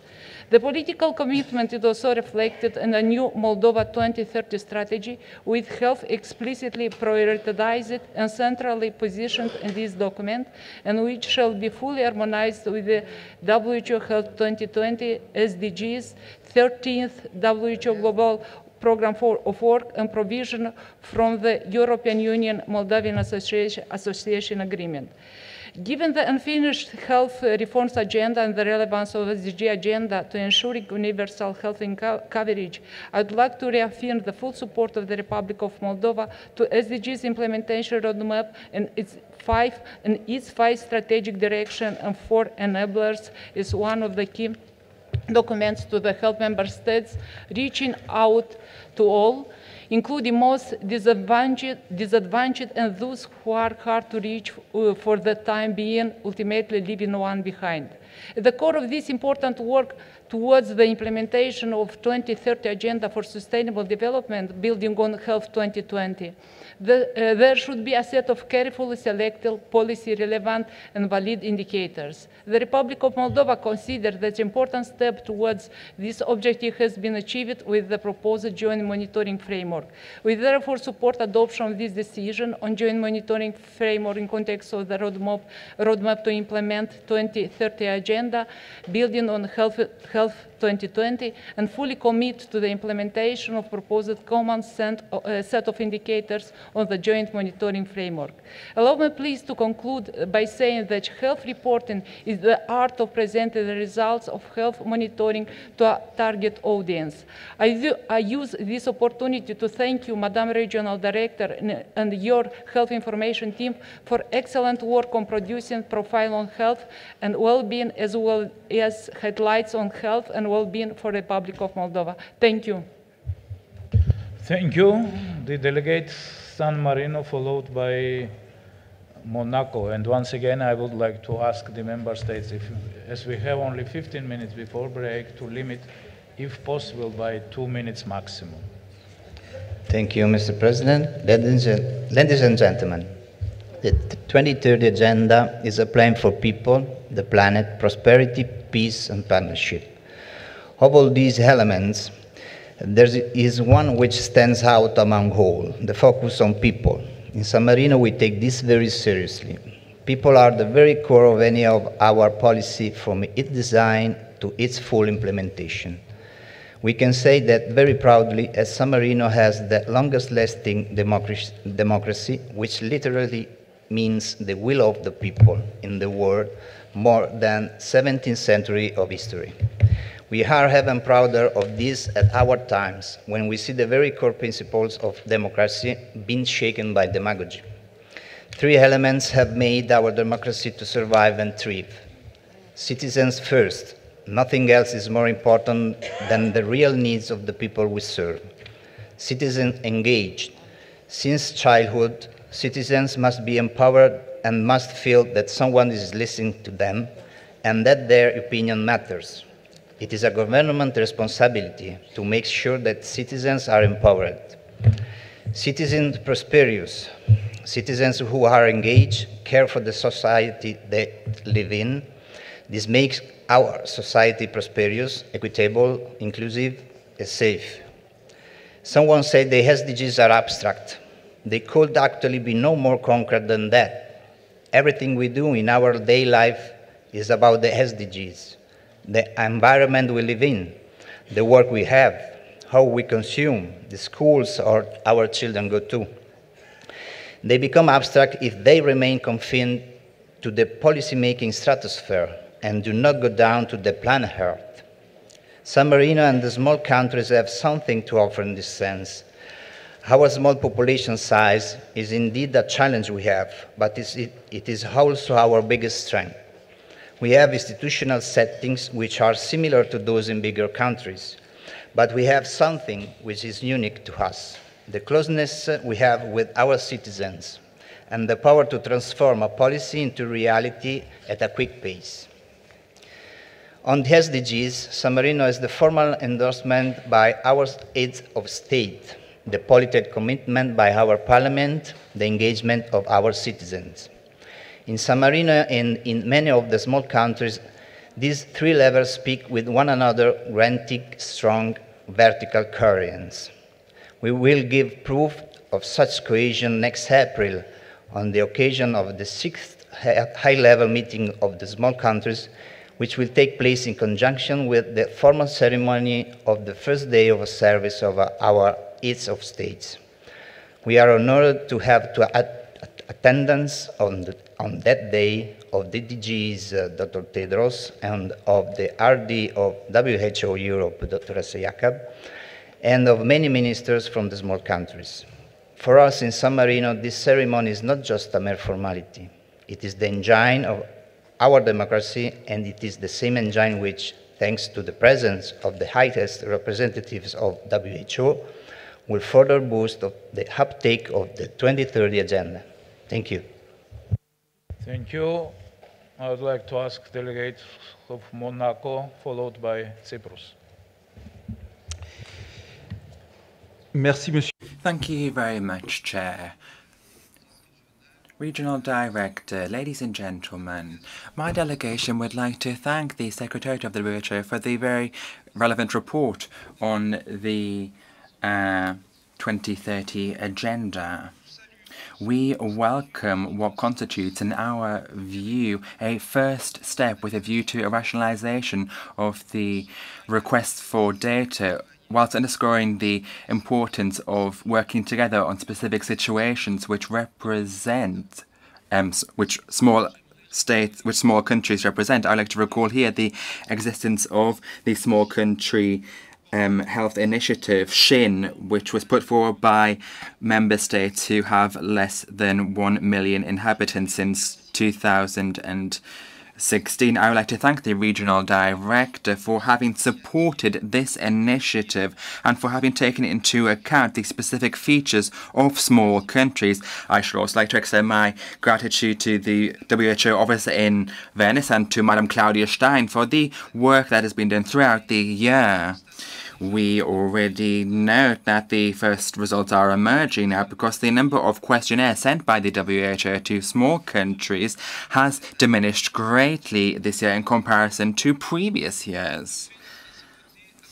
Therefore, we call upon the Secretariat to pursue the work in order to avoid any duplication of efforts and to adapt to the specific situations of countries. Along these lines, we encourage the regional office to take into account headway made in this domain over the next few years. We support the draft decision submitted by the Secretariat, which goes along these lines. I thank you very much. Thank you. I would like to ask delegate of Cyprus, followed by Denmark. Thank you, Mr. President. The Republic of Cyprus would like to congratulate the WHO Regional Office for Europe for the work performed on implementation of the roadmap to implement 2030 agenda. Strengthening health systems and achieving universal health coverage has been one of the 3 Sustainable Development Goal priorities of WHO.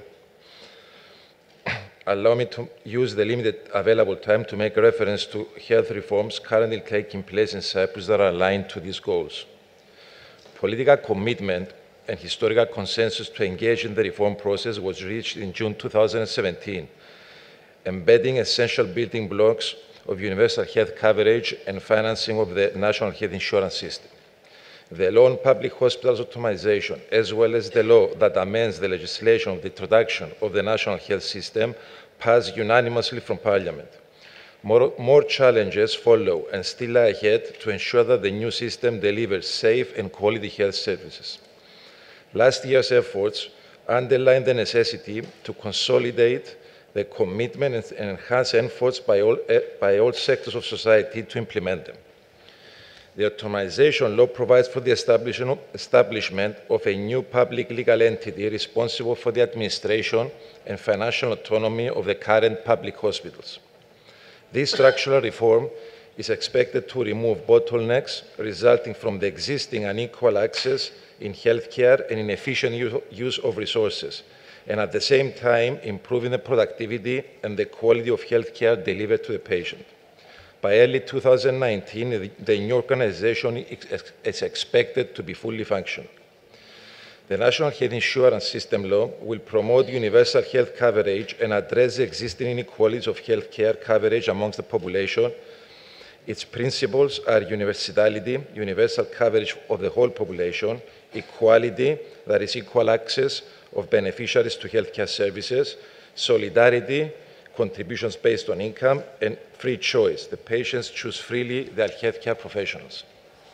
The system will be financed through large-scale contributions from employees, employers, government, incomes, and retirees. The first phase of the new system that covers the provision of outpatient care will be implemented by 1st June 2019, and the full system, secondary care, by June 2020. Besides the above, the healthcare reform in Cyprus entails briefly the reorganization and upgrading of public primary healthcare, the introduction of e-health, that is an integrated health information system, will be rolled out to all public hospitals and health centers within the next 4 years. The establishment of university clinics and the collaboration of academics and health professionals to improve the provided services. And finally, the establishment of an autonomous national pharmaceutical authority that is going to bring countless benefits of involved stakeholders, like cost-efficient operation, improved turnaround times, and elimination of bureaucratic red tape in key procedures. Chair and dear colleagues, last year's experience emphasizes that beyond the technical challenges, collaboration and cooperation has been critical to achieve the common goals of the health sector reforms. I express our strong commitment towards the transformation of the Cyprus health system that will be centered on the patient. Along with the rest of the countries of the European region, Cyprus reaffirms its commitment to the values enriched in the Tallinn Charter in the context of the 2030 Agenda for Sustainable Development. Thank you. Thank you. The delegate of Denmark, followed by Italy. Thank you, Mr. President. I'm speaking on behalf of the Nordic and Baltic countries, Denmark, Estonia, Finland, Iceland, Latvia, Lithuania, Norway, and Sweden. We welcome the joint monitoring framework with appreciation, and we thank the regional office and the expert group for their comprehensive and extensive work on its development. We fully support the draft resolution. To achieve the 2030 Agenda for Sustainable Development, we will need to ensure effective monitoring of results in order to identify best buys and other relevant policies. We are convinced that the joint monitoring framework will act as a crucial instrument in this regard. Outcome measurements are key elements in the implementation of the 13th General Programme of Work, and we hope that the experiences gained with the joint monitoring framework can serve as a source of inspiration in this regard. To conduct policy analyses and monitoring of high quality, we must have high quality data. We believe, though, that huge burdens of reporting and lack of streamlining of data constitute challenges to data quality. Therefore, we are pleased to note that these factors have indeed been a main priority in the development of the joint monitoring framework. Thank you. In this context, however, we would like to highlight the importance of a holistic approach to reporting inside the WHO with a view to reducing the burden of reporting requested at all levels of the organization. In recent requests from the regional office, such as on the Global Reproductive, Maternal, Newborn, Child and Adolescent Health Policy survey, the added value of such detailed reporting was not immediately obvious to us. In addition, there's a need to improve the practicalities around reporting. Online-based surveys create difficulties in case where we need internal coordination and we need to document what we have contributed. We encourage stronger focus on streamlining and reducing the burden of reporting, and we believe this could serve as best practice examples in the work of the regional office and should ensure that the same indicator definitions are used in all instances. In conclusion, we urge the regional director to bring the experiences of the joint monitoring framework as well as the need to reduce the total burden of reporting to the attention of the Director General. Thank you, Mr. President. Thank you, Denmark. I would like to ask a delegate of Italy, followed by Lithuania. Thank you, Mr. President. First of all, we would like to express our gratitude to the Regional Director for the efforts made in our region to bring strategies and activities already ongoing to less global and clear pillars, so streamlining the work of national and local policymakers. We therefore agree with the proposed decision on the way to implement the 2030 agenda and will give our contribution to the data collection. In fact, the European region, under the guide of the Regional Director, adopted timely the Health 2020 strategy and now recognizes the need for align and harmonize this strategy with the wider global 13th Global Programme of Work in the framework of the 2030 Agenda. As pointed out yesterday by the Director General, Dr. Tedros, we need to avoid the silos approach and, I could say, to oblige experts at all levels to work together and to cooperate toward the goals foreseen by the SDGs in the health sector and more generally in a whole of government perspective. Aiming at that, the work made for identifying a set of common indicators is really welcomed and appreciated by us, contributing to manage in the right way the big data sources. We finally invite the Regional Director to monitor the results achieved with this approach and to reconvene the working group on this topic for an assessment of the data collected and eventually for a fine-tuning of the set of indicators together with the Member States. Thank you. Thank you, Italy. Delegate of Lithuania, followed by Austria. Thank you, Mr. President. The 2030 Agenda and Health 2020 both recognize the importance of strengthening health systems and building capacities for public health operations in general, health protection and promotion and disease prevention, and work to tackle the social, economic, and environmental determinants of health. We have significantly broadened our political commitment, including wider issues relating to the determinants of health. The SDGs place the generation and use of evidence at the center of their implementation and recognize that the evidence utilization of health information is a vital resource for health planning, policy implementation, monitoring, and evaluation. Both the 2030 Agenda and the Health 2020 frameworks recognize that the development of integrated health information systems is a strategic priority that provides opportunities to develop knowledge base for decision making. To be effective, integrated health information systems must be equity sensitive and bring together the most relevant data systems, technologies, tools, and stakeholders at the subnational, national, and regional levels.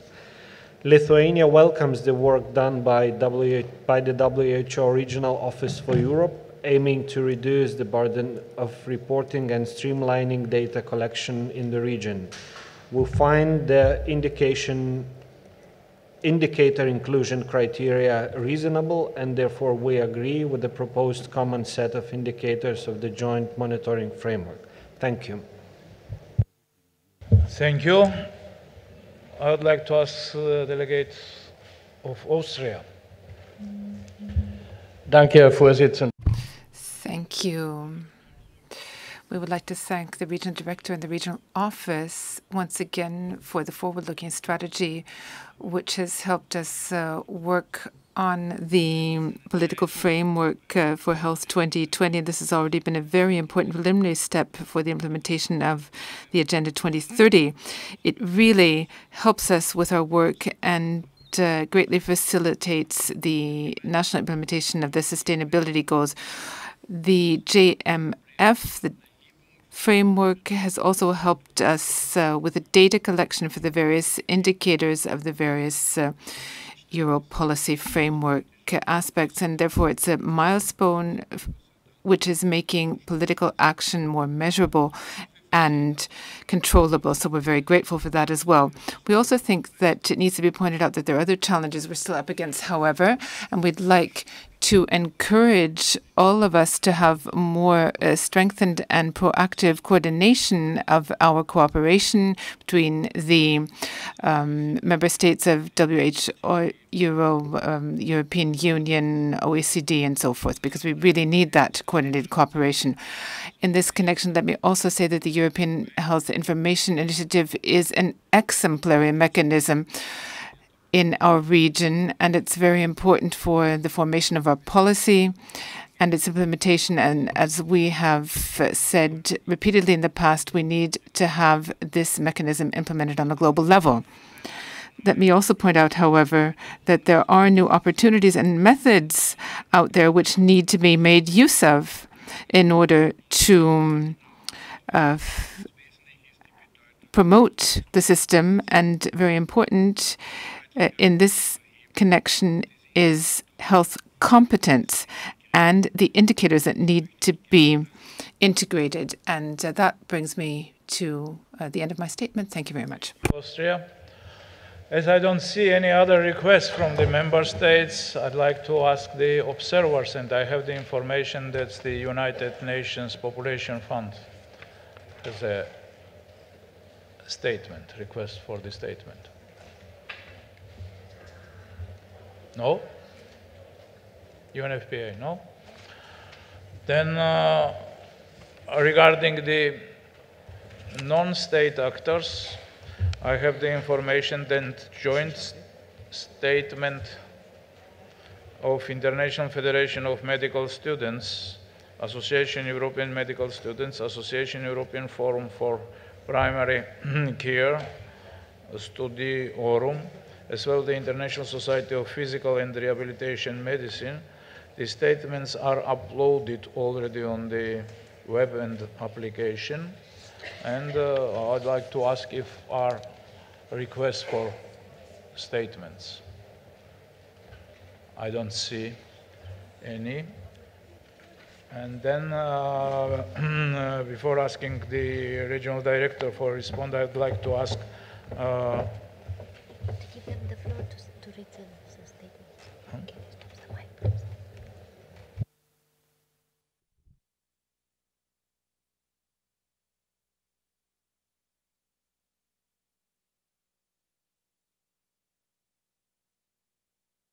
I would like to ask Dr. Claudia Stein to respond to some items. 1 minute. Thank you Yes, so much, please. Mr. Chairman, and thank you so very much for the strong support. I'm blown away by the strong support, not only for the joint monitoring framework, but for the work that we've done on health information, and especially the European Health Information Initiative in the last few years, which shows it is helping you, and that is the whole point. And that is what we wanted to achieve. Thank you for calling for more membership in the EHII. We think that is important because the joint monitoring framework actually came out of that initiative. So if you want to be part of this, you should be part of this. I just want to quickly, in 1 minute, fix on 2 points that were made. And that is an improvement on the joint monitoring framework we have now. We had very good detailed comments also from Poland and Slovakia. We will be following up on that.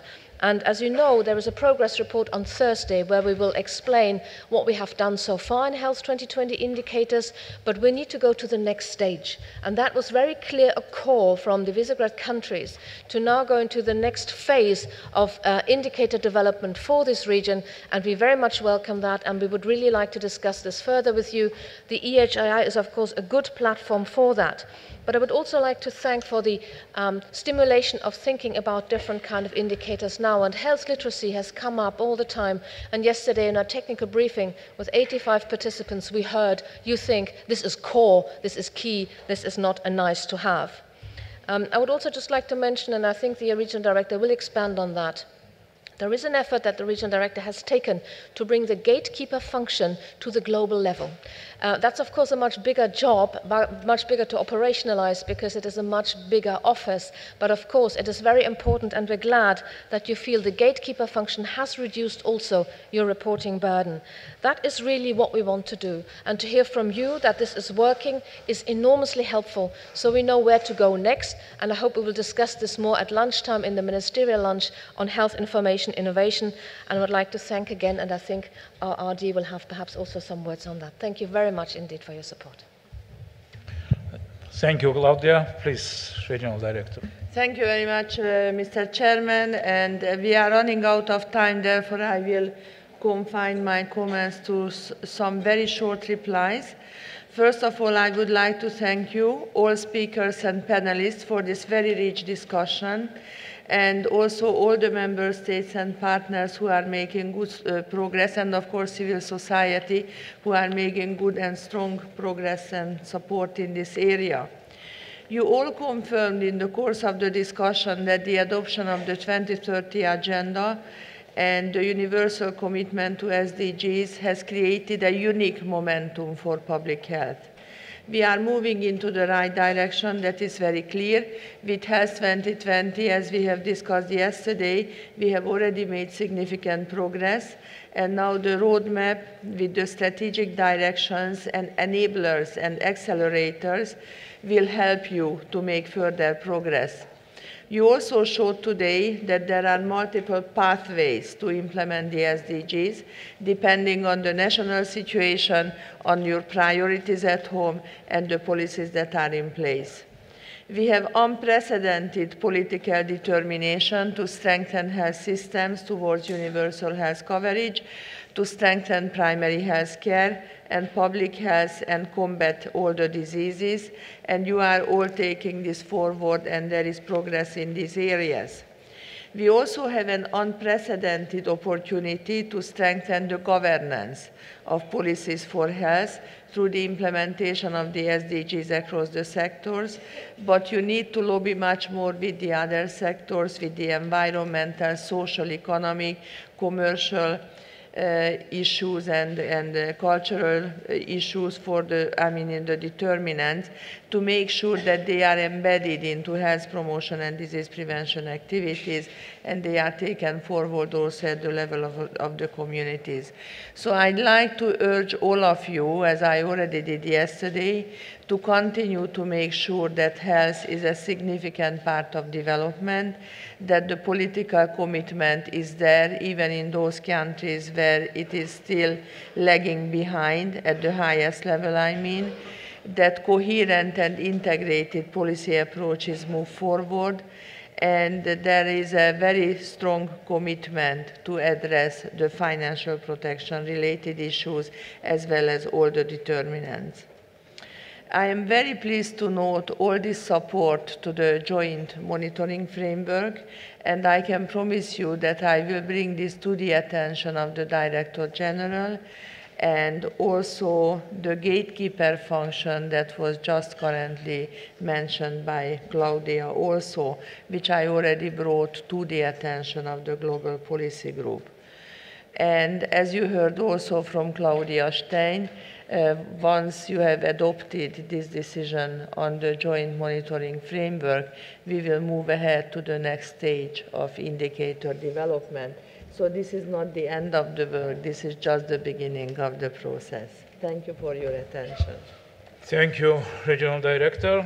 Thank you very much. Before concluding the rich discussion, I would like to consider the adoption of the proposed draft decision contained in Euro/RC68, Conference Document /6 Review 1, Joint Monitoring Framework in the context of the roadmap to implement the 2030 Agenda on Sustainable Development, building on Health 2020, the European Policy for Health and Well-being. Is the committee willing to adopt the proposed draft decision? I don't see any, I see no objections. The decision is therefore adopted. Thank you. Good.